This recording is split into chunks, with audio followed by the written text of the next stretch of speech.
네, 안녕하세요. 오늘은 비트코인에 대해서 이야기해 보려고 합니다.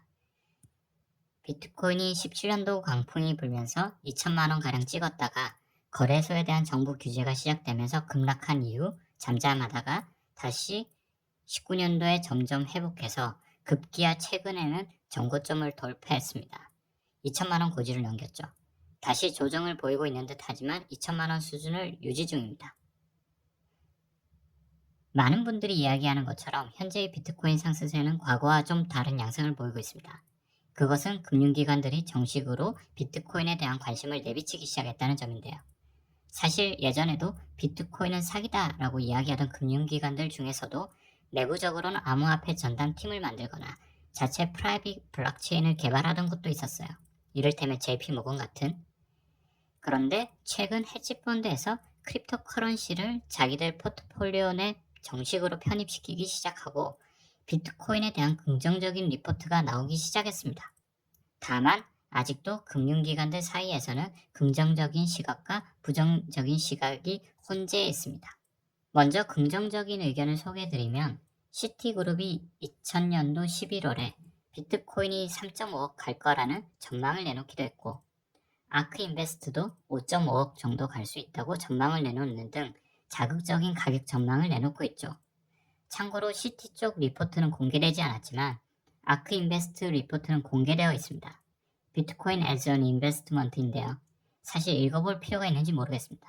비트코인과 다른 자산들과의 상관관계 내용 외에는 이미 과거 버블이라고 비판받던 시기에도 숱하게 언급되었던 내용입니다.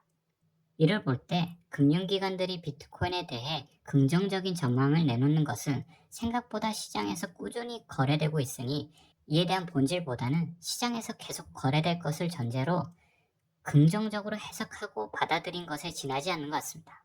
분명한 것은 이제 인식이 좀 바뀐 것 같습니다. 반면 레이달리오처럼 부정적인 시각을 가진 사람들도 여전히 있습니다.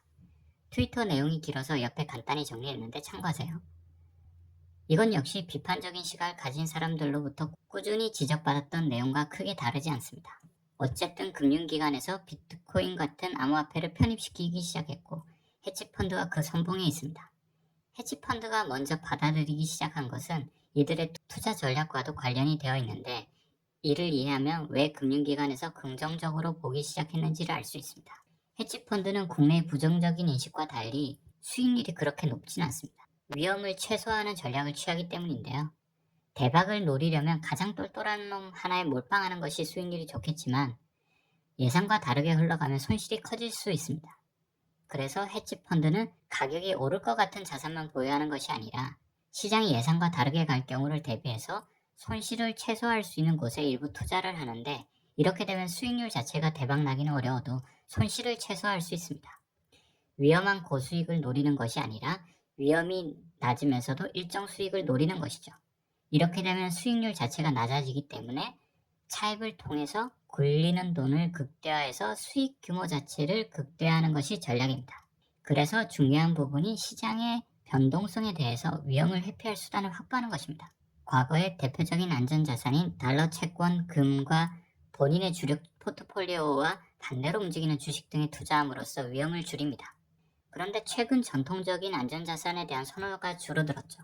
이를테면 코로나로 인한 경기 침체를 막기 위해서 시중에 돈이 마구 풀리고 있는데 거의 제로 금리로 풀리고 있죠. 동일 규모로 해지 효과를 얻으려면 채권을 더 매입해야 되는 상황이 벌어집니다. 해지가 더 힘들어진 거죠. 금도 안전자산이라는 인식과 다르게 최근 달러의 반대 방향으로 움직이면서 주가와 같은 움직임을 보여주기도 하죠. 이처럼 기존 안전자산에 대한 메리트가 좀 떨어졌습니다. 여기서 왜 금융기관은 암호화폐, 특히 비트코인에 주목하는지에 대해서 이야기해 볼 건데 생각보다 심플합니다.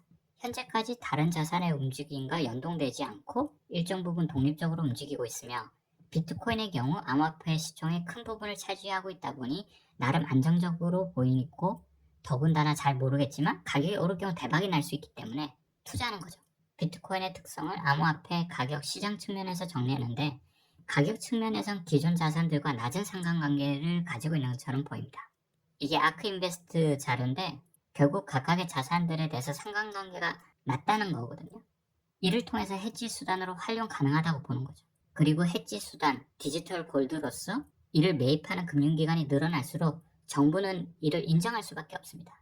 그렇게 되면 보수적인 금융기관까지 동참하게 돼서 안정성은 높아지면서 수요는 증가하게 되죠.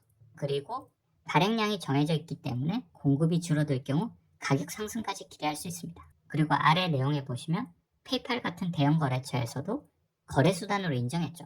다만 페이팔은 비트코인을 시작으로 다른 주요 암호화폐도 인정할 예정입니다. 제 개인적인 생각을 말씀드리면 비트코인의 펀더멘탈은 확인하기 어렵습니다.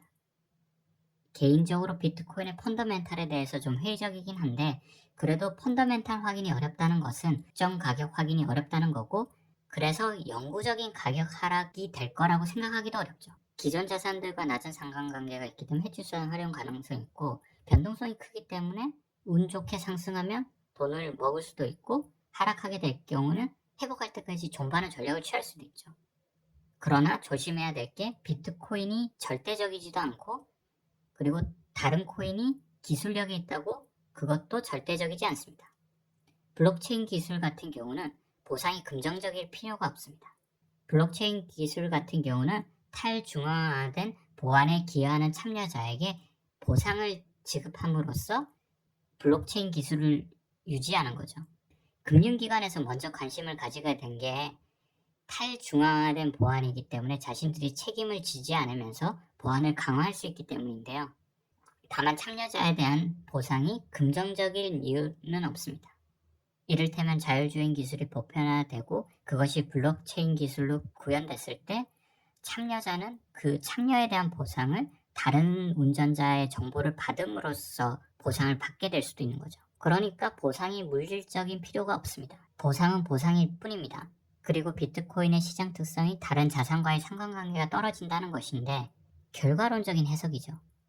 다만 발행량 제한 같은 경우는 결과적으로 발행량 제한이 풀리진 않을 것 같아요. 이론적으로 풀 수는 있겠지만 참여자들이 그걸 허용하진 않겠죠. 그러나 시장 플레이어들 입장에서는 비트코인의 대체제가 어느 정도 있는데 비트코인을 활용하는 것이 코스트가 많이 든다면 이걸 유지할 필요가 없습니다. 페이팔의 경우에도 비트코인이 아닌 다른 암호화폐 도입도 검토하고 있다고 했죠. 저는 암호화폐 투자를 장려하고 싶지는 않습니다.